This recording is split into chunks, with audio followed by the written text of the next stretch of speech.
Hi, I'm demonstrating a 9.8 Mercury outboard motor. This is the Mercury 110 model. It was painted to use as an outboard motor on a duck boat. As you can see, it pumps water real fine.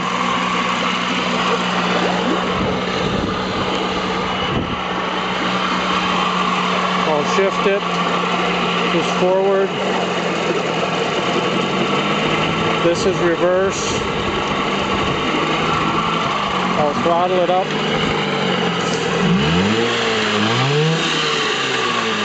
It's got lots of power.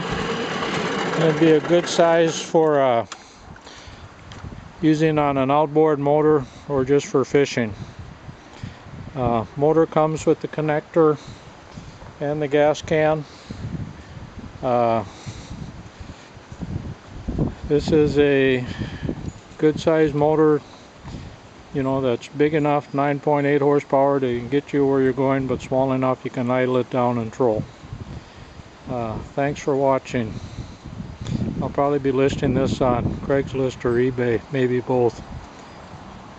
Thank you.